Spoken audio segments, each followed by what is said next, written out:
और अगर आपको उस सवालों का दिक्कत लगता है और जनता के बीच में जो सवाल आ रहे हैं आपको चर्चा लगता है दिक्कत है, तो हम कहीं ना कहीं हम आपसे पूछेंगे कि क्या आपकी दिक्कत है।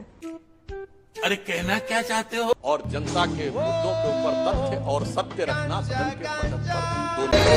हे भारत के राम जगों में तुम्हें जगाने आया हूँ, साधर्मों का धर्म एक बलिदान बताने आया हूँ। जय श्री राम। नमस्कार दोस्तों, कैसे हैं आप सब लोग। वैसे तो डिबेट हमेशा शास्त्रार्थ का एक बेहतरीन मौका होता है जहां दो पक्ष अपनी अपनी बातें रखकर कोई एक बीच का सॉल्यूशन निकालते हैं या फिर जनता को ये बताते हैं कि कौन सा पक्ष बेहतर है। आज की इस उधेड़-बुन वाली राजनीति में डिबेट एक सर्वोत्तम माध्यम है जहां पे पार्टियां अपनी अपनी बात अपने बेहतर तरीके से रखती हैं और इसे बहुत ही गंभीरता से लिया जाता है। लेकिन ये गंभीरता उसी वक्त खत्म हो जाती है जब एक पार्टी की प्रवक्ता नशे में डिबेट को ज्वाइन करती है और नशे में ही सारे उत्तर देती है, और उत्तर भी ऐसे कि जिसका प्रश्न से दूर दूर तक कोई संबंध नहीं है। यह बताता है कि पार्टी और उसके प्रवक्ता डिबेट और जनता को कितना गंभीरता से लेते हैं। तो और समय न लेते हुए सीधे वीडियो प्रारंभ करते हैं। लाइक सब्सक्राइब सब कर दो, एंजॉय करो। जय जय श्री राम। मेरा पहला प्रश्न आपसे यही है, क्योंकि आप डिबेट में थोड़ा लेट से जुड़ी हैं। प्रधानमंत्री नरेंद्र मोदी ने कहा है, देखिए आप लोग पूरा चुनाव संविधान की दुहाई देकर जनता के बीच गए, लड़े। पीएम का ये कहना है कि जो देश में जनता ने सरकार चुनी 240 बीजेपी और प्री पोल अलायंस वाली टीडीपी और जेडीयू, जिसकी वजह से मोदी की तीसरी बार सरकार बनी, उस सरकार की आवाज को, प्रधानमंत्री की आवाज को अलोकतांत्रिक तरीके से 2.5 घंटे तक लोकसभा में दबाया गया नारेबाजी से, जहां पर हेडसेट लगाकर पीएम को लगातार बोलना पड़ा, और राज्यसभा में जब वो मणिपुर और अन्य मुद्दों पर बोल रहे थे तो आप लोगों ने वॉकआउट कर दिया। ये अलोकतांत्रिक है, ये संविधान के खिलाफ है। ऐसे में संविधान की दुहाई आप कैसे दे सकते हैं? इस पर आपका जवाब। नहीं, तो सबसे पहले मैं ये कहना चाहूंगी, संविधान हमें ये जवाबदारी देता है जो खुद अरुण जेटली जी ने कहा है, जो खुद सुषमा स्वराज जी ने कहा है, कि संविधान की जिम्मेदारी बोलती है कि जब हम विपक्ष में होते हैं हम उसके बारे में हम चर्चा करें, जो हमारे मुद्दे हैं हम उसके बारे में बात करें। तो इसको लेकर अगर कोई हमसे बातचीत करने को तैयार है और कहता है कि हम आपके मुद्दों को चर्चा करने को तैयार है, क्या वो महंगाई पे चर्चा करने को तैयार है? क्या वो महिला सम्मान के बारे में चर्चा करने को तैयार है? वो किसानों के अधिकारों के बारे में चर्चा करने को तैयार है? क्या वो बढ़ती जो अर्थव्यवस्था में जो डोल डाल है उसके बारे में चर्चा करने को तैयार है? और अगर आपको उस सवालों का दिक्कत लगता है और जनता के बीच में जो सवाल आ रहे हैं आपको चर्चा लगता है दिक्कत है, तो हम कहीं ना कहीं हम आपसे पूछेंगे कि क्या आपकी दिक्कत है। अरे कहना क्या चाहते हो? और अगर आपको उस सवालों का दिक्कत लगता है और जनता के बीच में जो सवाल आ रहे हैं आपको चर्चा लगता है दिक्कत है, तो हम कहीं ना कहीं हम आपसे पूछेंगे कि क्या आपकी दिक्कत है। और अगर आपको सवालों का दिक्कत लगता है, आजकल जो ये संविधान का विषय बहुत उठाते हैं ना, ये राहुल गांधी जी और ये लोग जिस संविधान की किताब को लेके आते हैं, वो लाल वाली जो पॉकेट एडिशन है, वो संविधान का अधिकृत एडिशन नहीं है, मगर वो एक प्राइवेट एडिशन है। मगर ये अपनी किताब भी नहीं पढ़ते, जो छोटा एडिशन है उसमें जानते क्या लिखा हुआ है?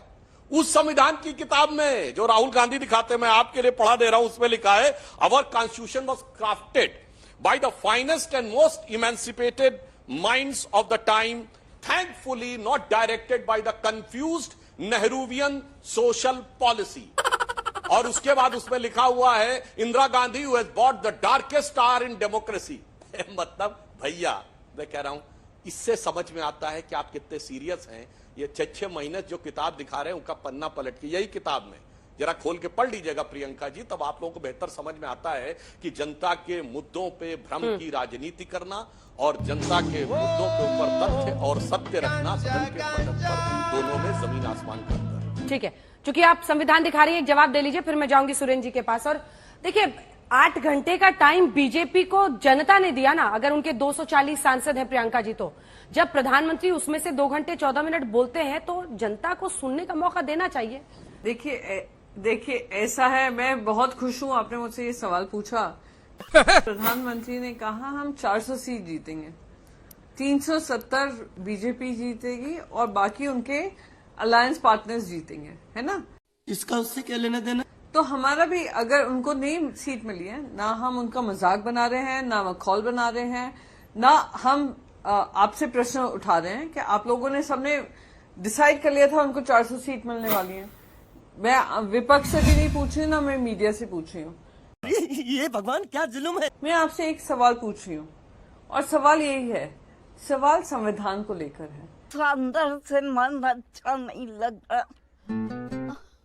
अभी ये बता रहे थे कि संविधान ये कहता है, वो कहता है और संविधान की लड़ाई लड़ी है। हाँ, हमने संविधान की लड़ाई लड़ी है। अभी ये बता रहे थे कि संविधान ये कहता है, वो कहता है और संविधान की लड़ाई लड़ी है। हाँ, हमने संविधान की लड़ाई लड़ी है। अंदर से मन अच्छा नहीं लग रहा। आजकल जो ये संविधान का विषय बहुत उठाते हैं ना, ये राहुल गांधी जी और ये लोग जिस संविधान की किताब को लेके आते हैं, वो लाल वाली जो पॉकेट एडिशन है, मगर ये अपनी किताब भी नहीं पढ़ते जो छोटा एडिशन है। उसमें जानते क्या लिखा हुआ है?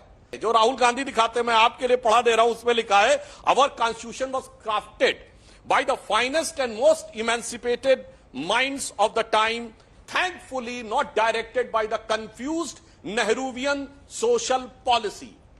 और उसके बाद उसमें लिखा हुआ है, Indira Gandhi who has bought the darkest hour in democracy. ये बता रहे थे कि संविधान ये कहता है, वो कहता है और संविधान की लड़ाई लड़ी है। हाँ, हमने संविधान की लड़ाई लड़ी है। झूठ बोल रही है तू।